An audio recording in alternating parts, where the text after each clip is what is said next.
کہ مولا علی حیدر کرار کرم اللہ وجہ کریم جو واقعہ اس نے توڑ موڑ کر پیش کیا کہ مولا علی حیدر کرار کرم اللہ وجہ کریم، حضور نے فرمایا کہ علی اس نام کو مٹاؤ، اور آپ نے عرض کی حضور میں نہیں مٹاتا۔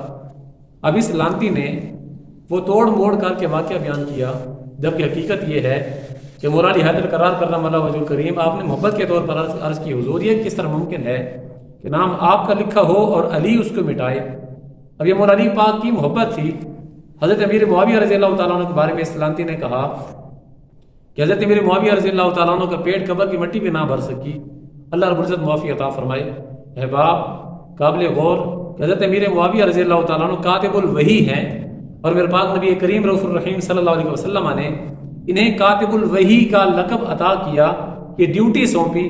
احباب ہماری مثال یہ ہے کہ ہمارا کوئی دشمن ہو جو ہمارے مخالف ہو، ہم اسے اپنے گھر کے کاموں پر نہیں رکھتے۔ سوچنے کی بات یہ ہے کہ اگر حضرت امیر معاویہ رضی اللہ تعالیٰ عنہ آپ نبی کے دشمن تھے، نعوذ باللہ من ذالک استغفر اللہ، تو نبی کریم صلی اللہ علیہ وسلم نے انہیں کاتب الوحی کیوں رکھا؟ حضرت امیر معاویہ رضی اللہ تعالیٰ عنہ صحابی رسول ہیں، عزتوں والے شانوں والے صحابی ہیں، حضور کا ہر صحابی جنتی ہے، اور حضرت امیر معاویہ رضی اللہ تعالیٰ عنہ ان کی ایک اپنی ہی شان ہے، عظمت ہے، مقام ہے کہ میرے پاک نبی کریم صلی اللہ علیہ وسلم نے ان سے پیار کیا، اور انہوں نے میرے پاک نبی کریم رؤوف الرحیم صلی اللہ علیہ وسلم سے پیار کیا۔ اور پھر اس لانتی شخص نے یہ بھی کہا کہ اللہ نام کیا ہے، اس کا کوئی معنی نہیں بنتا۔ احباب رب کے صفاتی نام الرزاق، الرحمن الرحیم، یہ تمام نام صفاتی ہیں، ذاتی نام اللہ ہے جس کا کوئی معنی نہیں۔ رب جانتا ہے کہ اللہ کا مطلب کیا ہے، یا میرے پاک نبی کریم صلی اللہ علیہ وسلم جانتے ہیں اللہ کا مطلب کیا ہے۔ اس لانتی شخص نے مولا حیدر کرار کرم اللہ وجہ کریم، حضرت امیر معاویہ رضی اللہ تعالیٰ ہو، اور پھر رب کے نام کے ساتھ ہی کفر کلمات ادا کرنا، اور پھر طرح طرح کی کفر کلمات ادا کرنا۔ خدارہ ایسے جاہل شخص کے کلپس نہ سنا کریں کہ جس میں ہمارا ایمان ڈماڈول ہو جائے، ہمارے ایمان کی کمزوری ہے۔ احباب توجہ فرمائیے گا، مرزا لانتی کے بے شمار سوشل میڈیا پر ایسے کلپس موجود ہیں کہ جس کے اندر اس نے طرح طرح کے بکواسات کیے۔ ادھر آپ دیکھ لیں، آپ کتاب الاوائل اٹھا لیں ابن ابی عاصم کی، اس میں انہوں نے لکھا ہے کہ پہلا شخص، بلکہ مصنف ابن ابی شیبہ میں موجود ہے، پہلا شخص اس امت میں جنہوں نے بیٹھ کے خطبہ شروع کیا وہ حضرت معاویہ رضی اللہ تعالیٰ عنہ تھے، کیونکہ ان کا پیٹ بہت بڑھ گیا ہوا تھا دعا کی وجہ سے۔ میں تو دعا ہی کہوں گا نا، میں بدعا تو نہیں کہہ سکتا۔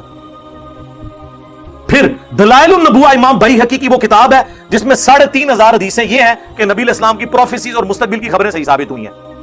عمار کو باغی جماعت قتل کرے گی، یہ حدیث بھی وہ لے کے آئے، اور بھی کئی حدیثیں، اور وہ یہ حدیث بھی لے کے آئے کہ ابن عباس والی جو حضور نے بھیجا تھا بلاؤ اس کو، میں نے اسے کتابت کروانی ہے۔ چوتھی دفعہ آپ نے فرمایا خدا اس کا پیٹ نہ بھرے، اور اس کے آگے لکھا کانا یکتب الوحی، وہ وہی لکھا کرتے تھے۔ یہ واحد جگہ ہے دلائل النبوہ جہاں وحی کے الفاظ ہیں، باقی ہر جگہ کاتب کے ہیں، خطوط لکھنے والا، اور یہ بس اتنا ٹکڑا اٹھاتے ہیں کانا یکتب الوحی، آگے لکھا ہے وہ حدیث کا راوی کہتا ہے کہ حضور کی یہ پیش گوئی پھر پوری ہوئی، اور پوری زندگی حضرت معاویہ کا پیٹ نہیں بھر سکا۔ یہ سال لکھا ہوا ہے کانا یکتب الوحی کے۔ اور دوسرا میں ان سے معصومانہ سوال کرتا ہوں، دلائل النبوہ میں حضور کی پیش گوئیاں ہیں جو مستقبل میں پوری ہونے والی ہیں، اس حدیث میں کون سی پیش گوئی تھی جو پوری ہوئی ہے؟ یہ حدیث اس کتاب میں کیا کر رہی ہے کہ خدا اس کا پیٹ نہ بھرے، جب تک کہ پیٹ نہ بھرا جائے تو یہ پیش گوئی پوری ہو، اور وہ ساتھ راوی نے کہہ دیا۔ اب جب یہ ہم باتیں بتاتے ہیں کہتے ہیں یہ بولتا ہے، یہ میں بول رہا ہوں۔ امام بیہقی کو رافضی، امام مسلم کو امام بخاری کو امام مسلم نے تو مسلم کے مقدمے میں لکھا ہے میں عوام الناس کے لیے حدیثیں لکھ رہا ہوں، اور یہ حدیثیں ہی مسلم میں ہیں۔ ہم سب و شتم کی بات کرتے ہیں تو وہ مسلم میں ہے، 6229 بخاری میں کچھ حصہ ہے اس کا کہ بنو مروان کہا کرتے تھے، ممبروں پہ بلا کے لوگوں کو، صحابہ کرام کو مجبور کرتے تھے کہ حضرت علی پہ لعنت کرو۔ الفاظ ہے لعن اللہ و بالتراب، نعوذ باللہ، یہ کہتے ہیں سب کا مطلب تنقید ہوتا ہے۔ لعنت کے الفاظ مسلم میں موجود ہیں، مسلم میں موجود ہے۔ حضرت سعد بن ابی وقاص کو مجبور کیا گیا، انہوں نے انکار کیا۔ اس پہ میرا لیکچر حضرت معاویہ 15 امام اہل سنت کی نظر میں، یہ میری ویڈیو آپ 2-2.5 گھنٹے کی دیکھیں، طبیعت آپ کی صاف ہو جائے گی۔ تسی بیٹھے کتے ہو؟ وہ باہر نکلو تو پتہ ہی نہیں دنیا بدل چکی ہے۔ خلفائے راشدین کے خلاف بغاوت کرنے والوں کو نبی علیہ السلام نے باغی کہا ہوا ہے، بخاری مسلم دونوں میں حدیث ہے۔ باقی صاحب ایک ایک پتھر اٹھا کے لا رہے تھے۔ عمار ابن یاسر نے 2 پتھر اٹھائے ہوئے تھے مسجد نبوی کی تعمیر کے دوران، 60 سال کی عمر، آلموسٹ 50 سے 60 کے درمیان، 2 پتھر اٹھائے ہوئے۔ حضور نے اپنے مبارک ہاتھوں سے داڑھی اور سر سے مٹی کو صاف کر کے کہا اے عمار تو دین کے لیے اتنی خدمت کر رہا ہے, تجھے ایک باغی جماعت قتل کرے گی, تو انہیں اللہ اور جنت کی طرف بلا رہا ہوگا اور وہ جماعت تجھے آگ کی طرف, دوزخ کی طرف بلا رہی ہوگی. تو حضرت عمار نے کہا اے اللہ میں اس فتنے سے تیری پناہ میں آتا ہوں. لیکن آزمائش تو ہونی تھی. ہم پوچھتے ہیں کس رضی اللہ عنہ نے کس رضی اللہ عنہ کے کہنے پر عمار رضی اللہ عنہ کو قتل کیا؟ بتاؤ.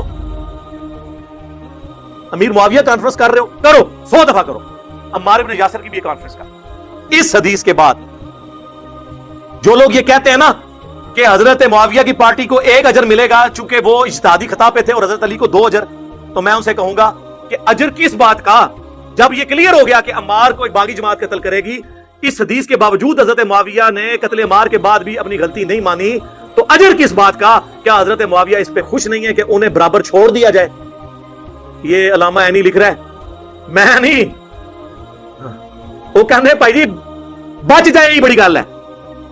تسی دفاع کرنا آئے ہو, جاؤ اپنا کتابیں بجا کے پڑھو, او پڑھ کے آؤ یار, کوئی علم حاصل کرو. تو انہیں پتہ ہی نہیں ہے کہ کیا کچھ لکھا ہوا ہے. اس سے بھی بڑھ کر ملا علی قاری, کتنا بڑا نام ہے, 1014 ہجری میں فوت ہوئے. انہوں نے مرقہ لکھی ہے, مشکات کی شرح. دنیا میں اس طرح کی شرح کسی نے لکھی, حنفی عالم ہے. انہوں نے قتل عمار والی حدیث کے کانٹیکسٹ میں لکھا کہ حضرت عمار کے قتل کے بعد یہ کلیئر ہو گیا کہ حضرت علی کی جماعت حق پہ تھی اور حضرت معاویہ کی جماعت باغی جماعت ہے. لیکن پھر انہوں نے کہا لیکن افسوس کی بات ہے کہ حضرت معاویہ نے قتل عمار کے بعد بھی اپنے اس معاملے پہ رجوع نہیں کیا اور قتل عثمان کو اپنی ڈھال بنا لیا, جبکہ وہ اپنے دل میں خلافت کی خواہش, دنیا کی خواہش چھپائے ہوئے تھے اور ڈھال قتل عثمان کو بنائے ہوئے تھے. کون؟ ملا علی قاری. اور کہتے ہیں افسوس حضرت معاویہ کے اس عمل سے قرآن اور حدیث دونوں کو پس پشت انہوں نے ڈال دیا, مہجور ہو گئے دونوں. لو جی مولا علی قاری اور ابن حجر اسقلانی, اہل حدیثو تسی بھی لے لو, تہاڈا سب تو بڑے بزرگ نے ابن حجر رحمہ اللہ, کہندے نا بار بار فتح الباری ذکر معاویہ چیپٹر نکالے, میں نے سب, اچھا یہ گھبرانا نہیں, یہ سب کچھ ہمارے پمفلٹ میں موجود ہے, میں بھی تعارف کرواتا ہوں.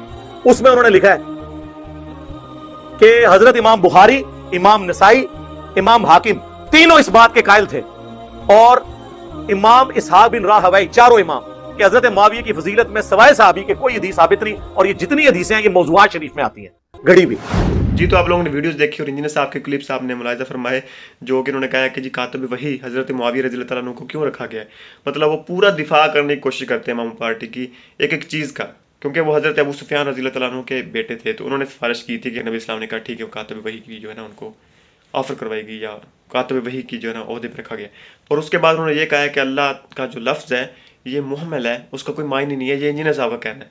تو وہ بھی بات کس کانٹیکس میں ہوئی تھی, وہ کیا بات ہوئی تھی, تو وہ بھی آپ لوگوں نے انجینئر صاحب کی بات مکمل سنی. تو خیر ان لوگوں کا جو آئے دن کوئی نہ کوئی اس طرح کے شوشے چھوڑتے رہتے ہیں, جس کا جو ہے نا علمی جواب انجینئر صاحب نے آلریڈی دیا ہوا ہے. تو یہ بس اپنے لوگوں کو قائل کرنے کی کوشش کرتے ہیں, وہ یہ سمجھتے ہیں کہ یہ بھیڑ بکریاں ہیں, ان کو کیا پتہ ہوگا ان چیزوں کا. لیکن آج کل جو لوگ ہیں وہ اس چیز کو تحقیق کرنے کی کوشش کرتے ہیں, اور جب ان کو پتہ چل جاتا ہے کہ یہ بات کچھ اور تھی اور مولوی صاحب کچھ اور بیان کر رہے تھے, تو خود ہی ان کا نقصان ہو جاتا ہے. تو خیر اپنی رائے کا اظہار کمنٹ باکس میں ضرور کریں. انشاءاللہ ملتے ہیں نیکسٹ ویڈیو میں. اللہ حافظ.